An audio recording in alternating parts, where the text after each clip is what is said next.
কাছ থেকে।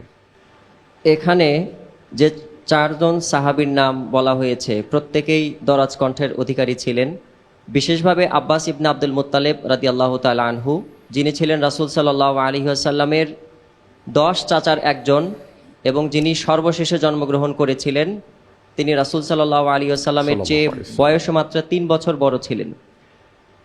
তার জীবনীতে বর্ণিত হয়েছে মক্কা জীবনে যখন তিনি তার মক্কার পাশের যে সিলা নামক পর্বতে তিনি আরোহণ করতেন এবং তার থেকে 9 থেকে 10 মাইল দূরে গবা নামক অঞ্চলে যেখানে তার দাসেরা থাকতেন, অনেক সময় রাত্রিতে তিনি ডাকলে তারা সেখান থেকে শুনতে পেতেন।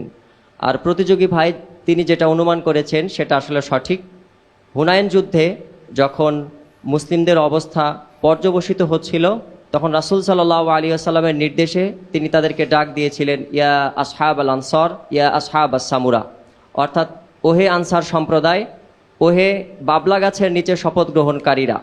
তার আহ্বানেই অন্যান্য সাহাবীরা একত্রিত হয়েছিলেন, অবশেষে যুদ্ধে তারা জয়লাভ করেছিলেন।